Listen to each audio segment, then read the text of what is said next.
Good afternoon and welcome to the Park Avenue Armory and TEFAF.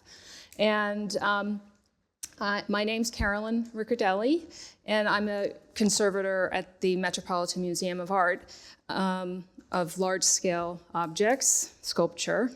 But I'm also here to represent ICOM-CC, International Council of Museums, the Conservation Committee, who have for 4 years collaborated with TEFAF to bring you this collaborative conversation on conservation, which is a little bit of a tongue twister. But it's appropriate that we collaborate because we have some common missions which focus on preservation, conservation, and the care of cultural heritage. And during today's conversation, we're hoping to explore current efforts and future opportunities in the field of conservation. And today we're going to highlight the examination and conservation of Pietro Francavilla's Venus with a Nymph and Satyr, for which the Wadsworth Atheneum of Museum of Art in Hartford, Connecticut, is one of the recipients of this year's TEFAF Museum Restoration Fund, which is an annual grant created in support of international art communities' vital work to preserve artistic and cultural heritage. And it's also exciting that this year TEFAF has the additional support of the Bank of America. And the Bank of America, as many of you may know, has provided generous funding to a wide range of museum projects, not only to conservation treatment, but also, and this is quite relevant for our conversation today, they have been supporting educational programs dedicated to introducing a diverse group of students to the field of conservation. So I will begin by introducing our panelists. Our first panelist is Matthew Hargraves, who is the director of the Wadsworth Atheneum Museum of Art. And then we have Sarah Nunberg, who is the Objects Conservator, and she's the principal of Objects Conservation Studio, a private conservation practice based in Brooklyn. And she also teaches at Cooper Union and is a Rome Prize recipient.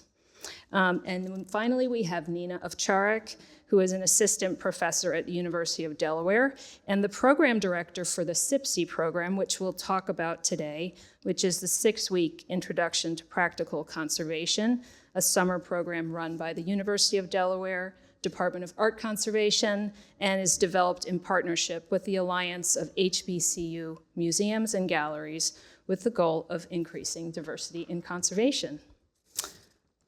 So now that the introductions are out of the way, we can begin our conversation. And I'll turn to you first, Matthew, and ask you to introduce the project that you received the prize for, and tell us about the Venus group, introduce your museum, why this sculpture, all of those kinds of things. Absolutely. Thank you, Carolyn. First of all, I'd like to say huge thanks to TEFAF. I only just minutes ago learned that the Wadsworth Atheneum is the first museum ever to receive 2 grants from the Conservation Fund. So we're really honored, and enormous thanks to TEFAF. We had previously received a grant for the conservation of our wonderful painting by Zurbaran of Saint Serapion. And so we were thrilled to receive this grant to conserve our Venus by Francavilla. So let me just say a little bit about why the Venus needed conservation and a little bit about the history of the object. So I'll walk you through some images on the screen. I'm sure you've all been to the Wadsworth, so you probably don't need this introduction. So you're all very familiar with the object. But on the screen, these are pictures of these people are right in front of you, so you hardly need the images. But here we go. Here's Carolyn. Here's me. Gosh, we'll skip over that. I forgot about those slides. Sarah and Nina. Okay, so this is the object in question. This is the Venus by Francavilla, which is now the centerpiece of our Avery Court in our Avery building, our Avery Memorial Building. This is a building created in 1934. It's the first, actually, the first museum building in the United States with an international modern interior. So it's a real landmark building in terms of American museums. And quite late on in the planning of the building, the then director, famous director, his name was Chick, or his nickname was Chick Austin, decided to purchase this piece of sculpture made by Pietro Francavilla, a sort of Franco-Flemish sculptor working in Florence. Francavilla had made this sculpture in 1579. Well, Chick Austin purchased this in 1933. That's my son over there, so don't worry. He purchased this in 1933, quite late on in the planning of the building, and created this fountain to make this the centerpiece of the building. So it's ever since it's been this remarkable, really kind of dynamic object. So there's this great sort of counterpoint between this wonderful piece of Mannerist sculpture and this international modern interior. So they've been in this wonderful kind of dynamic tension. However, the object has this incredible checkered history, which is why it needed some conservation that was undertaken by Sarah and Michael Norris. So here is Francavilla, looking very glamorous in a drawing by Goltzius, which is now at the Rijksmuseum. A drawing made just shortly after the sculptures were made. He was commissioned in 1575 to make 13 marbles, so 13 full-size marbles, of which actually the Venus was the largest and most complicated, because it had 3 figures in. The others were all single figures, and we'll see a couple of those later on. It was commissioned by a patron called Abbot Bracci, who was obviously a cleric, who was very, very popular with Catherine de' Medici of France. He'd made an awful lot of money, and he had a villa just outside Florence, and he decided he wanted 13 sculptures for his garden. And so he went to Giambologna, first of all, the great sculptor working in Florence at that time, and Giambologna said, "I'm just way too busy to do this for you, but what about my assistant, Francavilla? He's very good." And so Bracci went to Francavilla and commissioned the 13 from him. And so the greatest of them, of this group, was the Venus, which was finished by 1579. And but oddly, and we don't quite know why, the Venus never went to the garden outside Florence. It went to the palace courtyard of his small palace in the heart of Florence. The group, the whole set of 13, was much admired very early on. Mary de' Medici, who went off to marry the King of France in about 1600, she tried to buy the whole set and bring them to France. That didn't happen. Cardinal Mazarin tried to buy the whole set in the middle of the 17th century. That didn't happen. The great Duke of Marlborough in the early 18th century almost succeeded in buying the whole set, and at the very last minute there was a quibble about the price, and that fell through. But in 1750, Frederick, Prince of Wales, did succeed in buying the whole set.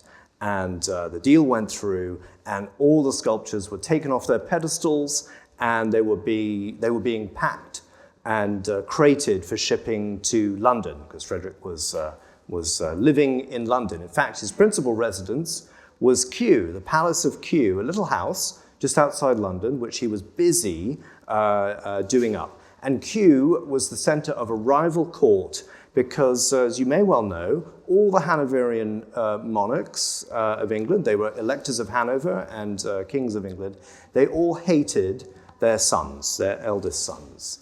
It's actually interesting, with the exception of actually Prince Frederick, who loved his son, the future George III, but Frederick never succeeded to be king because he was hit by a cricket ball and died. Yes, not funny, you're laughing, it's not funny. But he died. So while the sculptures were being packed and crated, there he was playing this fateful game of cricket at Kew and got hit by the cricket ball. So all the sculptures were being crated and shipped to Kew. Well, Kew, before he got hit by the cricket ball, he was busy turning it into this magnificent palace with incredible gardens, because he was a big gardener. And you'll see this wonderful print. We were admiring it earlier, the magnificent swan boat, which we all envied. But he was creating these really fantastic gardens and planning major buildings, and the sculptures were undoubtedly planned for a building in the grounds. And it is interesting aside for Mother's Day, Prince Frederick's mother, Queen Caroline, particularly hated Frederick. And actually, she was quite glad when she was dying, because she famously said, the one good thing about dying is I never have to see that monster again, referring to her son. Yeah, it was a bit harsh. Anyway, Frederick died, hit by the cricket ball. The sculptures are nevertheless still sent to Kew, but Augusta, Frederick's wife, although she's a major gardener, she has no real use for the sculptures, and they sit for almost 70 years crated, and they're not used until they're rediscovered in the early 19th century by George IV, who at that moment has also been given a major gift, which no one really wants, which is the ruins of a Roman temple from Leptis Magna, which was a Roman city in Libya. The person who sort of plundered them thought to give them to the British Museum, but the trustees there said, we have absolutely no use for this. We don't want them. So he gave them to George IV, whose architect, Wyatville, re-erected them at Virginia Water, just outside Windsor Castle, as a kind of grand folly. And Wyatville decorated them with sculpture from all kinds of different places, including these sculptures that had just been rediscovered in crates from Florence in the 1750s, which was these sculptures by Francavilla. And so the Venus was among that group. And this is a little, rendering of what it might have been like, with two of the other sculptures, which are now at the Victoria and Albert Museum in London. And so for about 20 years, they were enjoyed by tourists. You could go and you could enjoy them among the ruins. And of course, Regency tourists were not well behaved, and they would get very, very drunk and so on. And they damaged the sculptures. And so our poor Venus lost her nose, lost various fingers, legs, and so on. And the head of the little satyr got completely knocked off, and it's probably still out there somewhere. Some souvenir hunter took it away. And William IV, when he becomes king, says, these look so terrible, it's such a mess, take them away and just dump them. So all the sculptures got dumped in the far corner of Windsor Great Park, and about 20 years later, in the 1850s, a woodsman saw an arm sticking out of the ground and pulled one of these sculptures out. It was one of the ones now at the V&A. And summoned Prince Albert, the great German connoisseur of art, and he said, these are really important, keep digging. They dug another one out, and that's the other one at the V&A. Go on, keep digging. And out came the Venus. And he recognized them for what they were, really important things. He said, these are written about in Baldinucci's Life of Francavilla. These are incredibly important. So he sent them to Thomas Thornycroft, a very reputable sculptor at the time, who restored them. And we'll talk a little bit about what we've learned about Thornycroft's restorations in a minute. And they were put on view here in London at the new gardens of the Royal Horticultural Society. This site is now gone, but this is where the Science Museum is in London, right next to the V&A. So if you've been to the V&A, this is right next door to the V&A. These gardens lasted about 30 years, and then the Venus was there in a special pavilion. I don't know if there's a little thingy here. Yes. Oh, yeah, I don't know if you can see that, but in a little pavilion right there, plumbed as a fountain, and people wrote about it and said, it was wonderful. But after 30 years, the gardens went bankrupt, and the Venus vanishes, just completely vanishes. The other two sculptures we saw went to the Botanical Gardens at Kew, but Venus vanishes and doesn't reappear again until 1919, buried in the ground in Croydon in South London. Well, if you've ever been to Croydon, anyone, hands up, anyone ever been to Croydon? Oh, that's brave. You're a brave person. Oh, yes, okay. It's not the most glamorous place. It was a bit more glamorous, actually, in the early 20th century, the airport and so on. But it's not the most glamorous place now. But it was dug up in 1919, and we don't quite know how it got there. But you can see it wasn't in the best shape. It was bought by sculpture dealers who then eventually shipped it to Harvard. And the idea was that Harvard might buy it. They declined to buy it because it was a little bit too racy for tastes in Boston at that time. And that's when Chick Austin, having been a student there, first saw it and then brought it to Hartford to be the centerpiece of his new fountain. It had had some restoration when it was brought out of the ground, but really since about 1933, until Sarah and Michael worked on it again, thanks to TEFAF, it hadn't had real proper conservation work. So we're thrilled that TEFAF funded this, and that's a very succinct story of why the sculpture needed work. It'd been buried twice in the ground and had a very checkered history, but it is a magnificent object. Quite a dramatic story. It is a dramatic story. Get a round of applause right in the middle for that. That was great, thank you. Since we're continuing with this story, maybe Sarah, you can continue, and Matthew, between the two of you, why don't you give us an overview of the goals of the project? I mean, it's fascinating to know almost exactly when some of these damages happened. I mean, we don't often know that about, there's so many sculptures out there that have fingers and noses and things broken off, but we don't often know specifically from what time period or maybe specifically even who might have done it. So that's an interesting little nugget of information. But what were your goals for the project and the needs for the conservation, that kind of thing? I can start out, if that's okay. Yeah, absolutely. I think it might be helpful just to give a brief overview of the treatment of the sculpture. The treatment was not anything groundbreaking in any way. It needed to be cleaned, as Matthew said. And then we needed to deal with the losses, and that was the hardest part that took the most consideration. So we cleaned the sculpture. It's quite a large sculpture, so that's a challenge. Another challenge is thinking about treatment in today's world, where we're trying to reduce waste and we're trying to make the treatments the least toxic, because we're there and people are walking around exposed to what we're using. So we did that using basically water solutions with a little bit basic, not so acidic, because you don't want it to interact with the marble and damage the marble. And so we did that, and reducing the amount of cotton wool, using different reusable sponges and stuff until the very end. So that's the most unique thing right now about the cleaning. And then we were faced with, what are we going to do with these parts of the sculpture that are obviously not part of the original sculpture? As Matthew said, the satyr's head very much stands out as not belonging to the piece, and a very different style, and it's kind of weird.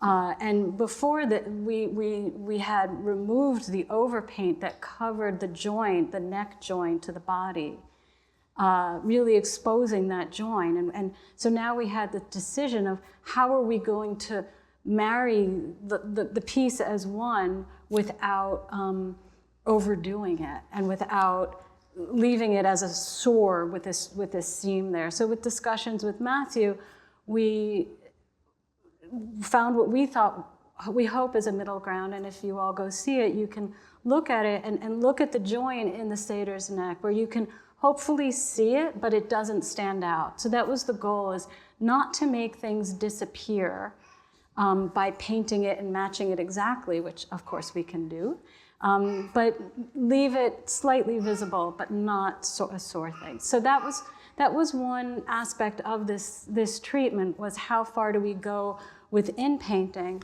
And one area that you can see here, this is the back of the nymph, and on the left is before treatment, where she really has this dark spot.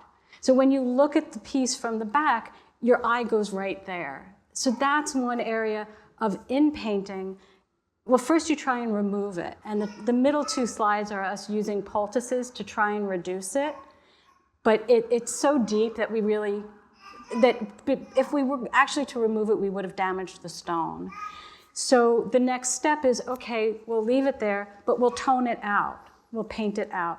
And so that's the slide on the right, is after painting it out, we use paints that are reversible and that don't seep into the stone, and that with ultraviolet light, you can easily see where the restoration is. So that was a big approach that we took. Another really fun thing about this treatment that involved a lot of collaboration with Matthew was what we were discovering about the piece as we cleaned it. So we revealed a very worn stone surface that we knew had been cleaned before and that had been somewhat eroded. But we started seeing other aspects of it on the surface. There were pock marks everywhere, and that is probably from an inclusion in the stone pushing part of the stone out. So you have these kind of uneven surfaces that we ended up filling most of them so you could have a smooth surface. But there were areas that we started to notice that had very small regular pinholes. And I'll let Matthew talk a little bit more about what that indicated for him, but it did show us part of the manufacturing technique.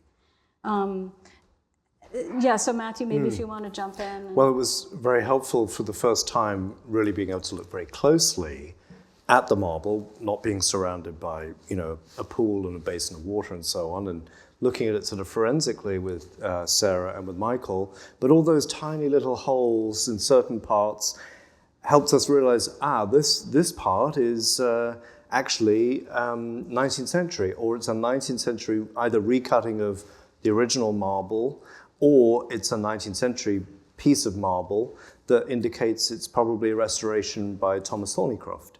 And Thomas Thornycroft was left in 1855 with what came out of the ground in Windsor Great Park, and then had to figure out, how did this work before? I'm missing a leg, or I'm missing something, and I have to kind of figure out how it would have gone. There's no drawing of it. He had nothing to work from, and had to then work out from what he had, or maybe a fragment of a leg or something, how it would have worked. And it was really helpful being able to then piece together the sort of process of that restoration, identify which elements were original, which were restoration, and as Sarah said at the beginning, not then disguise that in this conservation, but actually show the history of the object as people can enjoy it as they see it in the Avery Court. Yeah, and the other really fun aspect of this was exploring the nymph's leg, because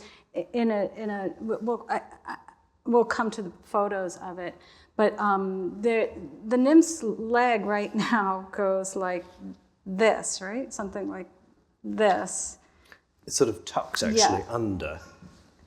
Anyways, somehow. We have a picture of it, but it's confusing. We could start to, we really questioned, because there was a sketch that showed it in a different position than it is now. So then you start looking at the cuts that are in the leg, and then we also notice, is there a pointer here? Yeah. No. Oh, yeah. The green. At the bottom of the green. Oh, that obvious thing. I don't know if you can see right here, there's a piece of pointed stone that you can start seeing what is part of the drapery that comes from the front. Do we have,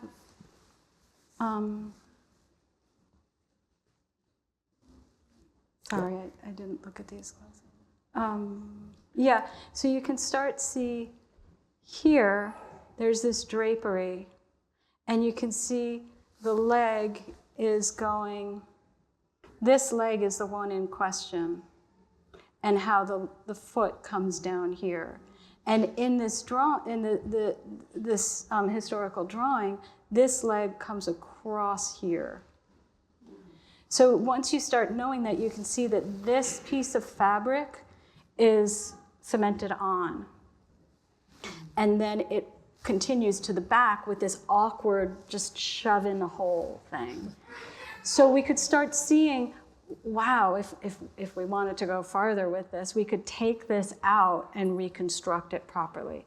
And this is where, as conservators, you go, okay, we have to pull back. This is a gigantic project. But it's a great thought process, and it informed you about, Absolutely. About the history of the object. Yeah, for sure. Yeah. And I think one of the great things of doing this, all of this was done in public view.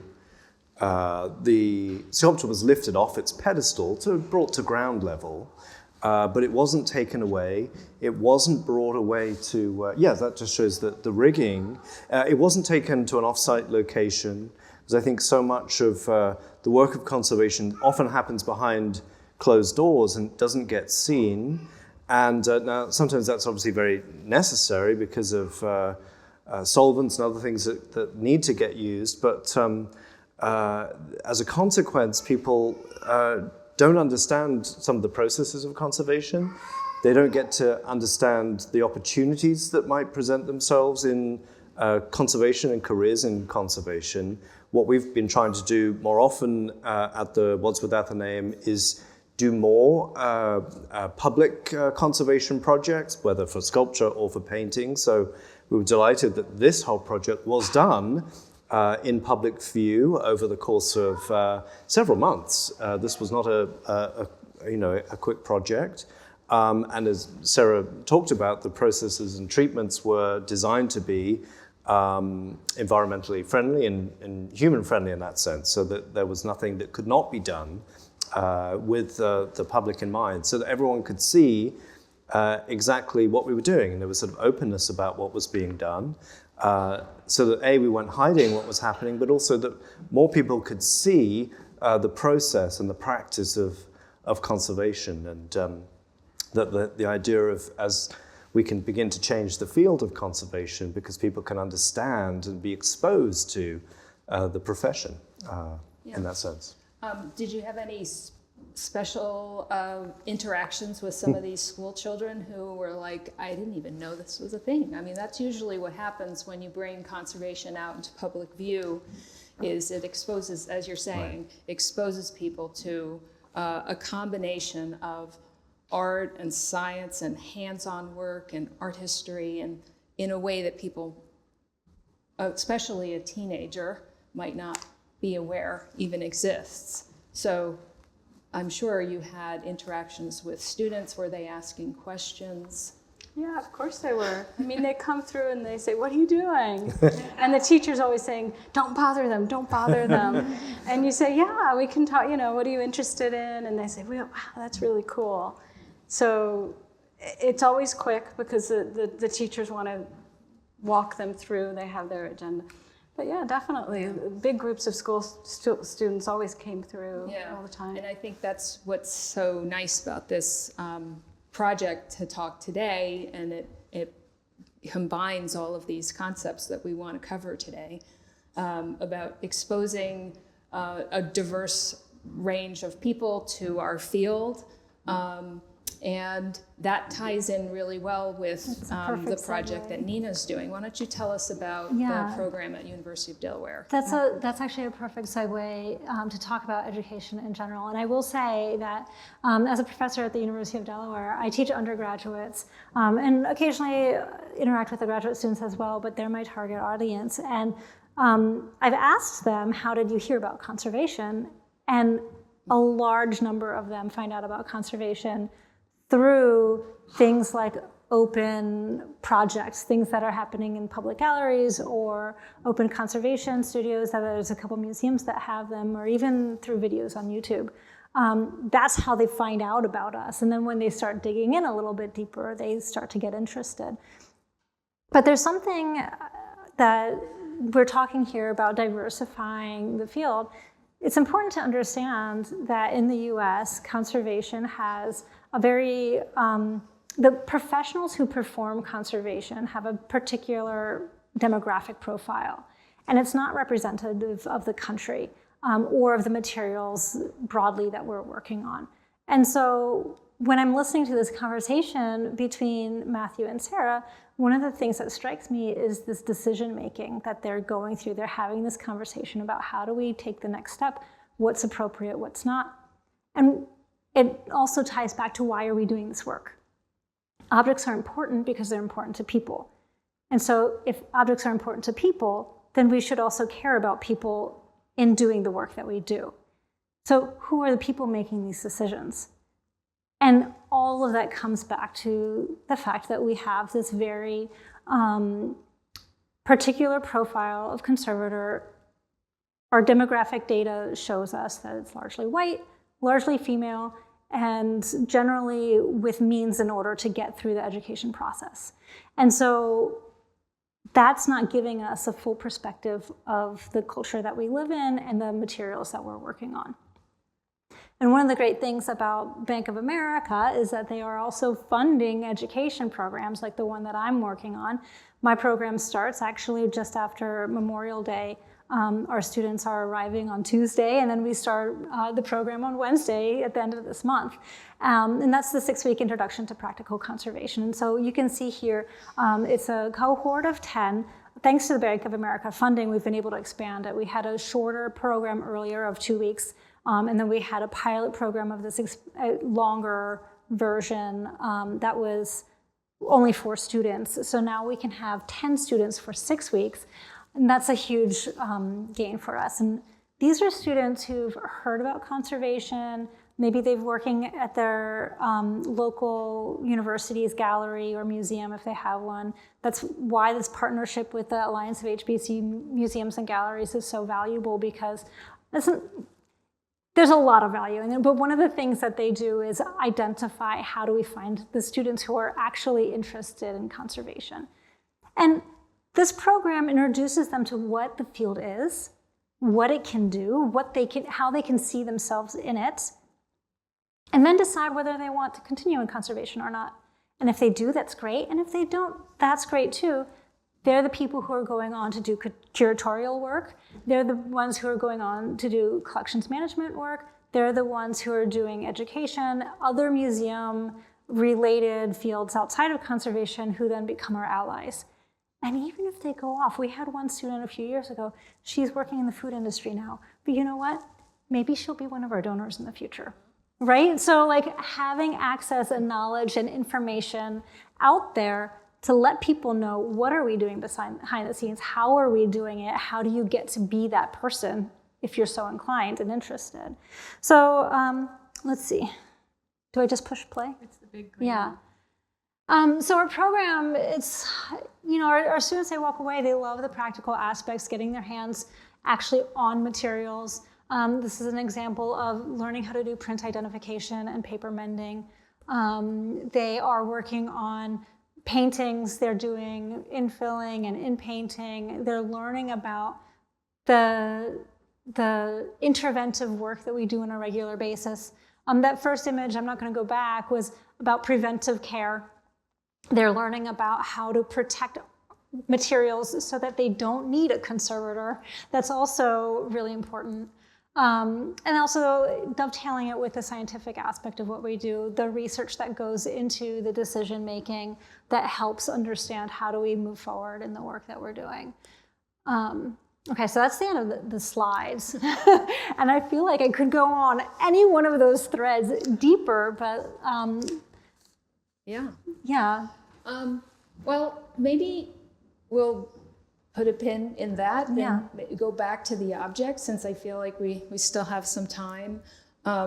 And one thing that you haven't talked about in terms of the Venus sculpture is the plumbing and the fountain. And maybe you could tell us a little bit about that. And I know we have a good picture of the underside of the sculpture, which is I find particularly fascinating as a sculpture conservator.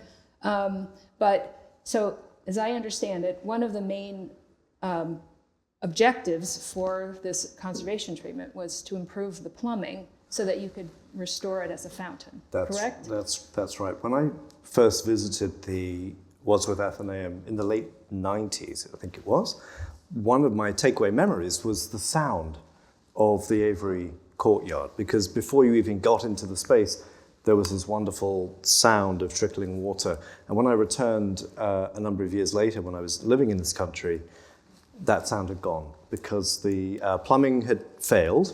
It had started apparently to then leak, and so the water had been switched off. And so by the time I arrived as director of the museum, the water had stopped running for about 20 years or so. And obviously, this sculpture had been made from the very beginning to be a fountain.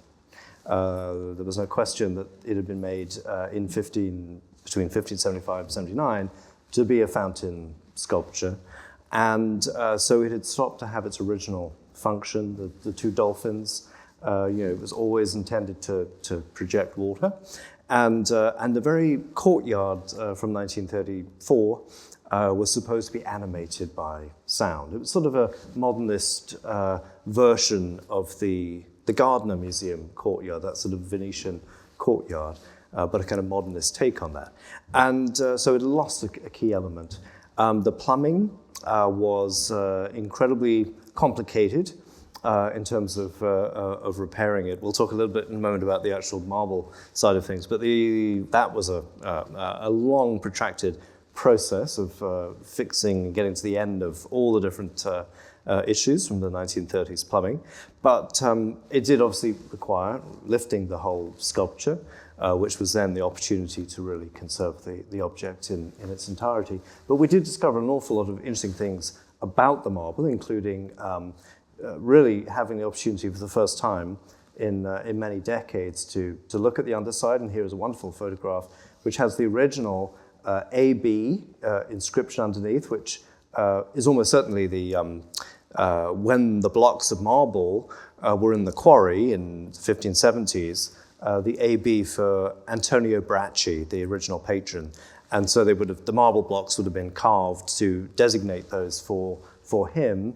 And then Sarah, do you want to say a little bit about the image on the left versus the one on the right, the scary left? So when we had to pick up the sculpture, we had riggers pick up the sculpture and then move it to a platform to the side, still within the basin, but to the side of the pedestal so we could work on it.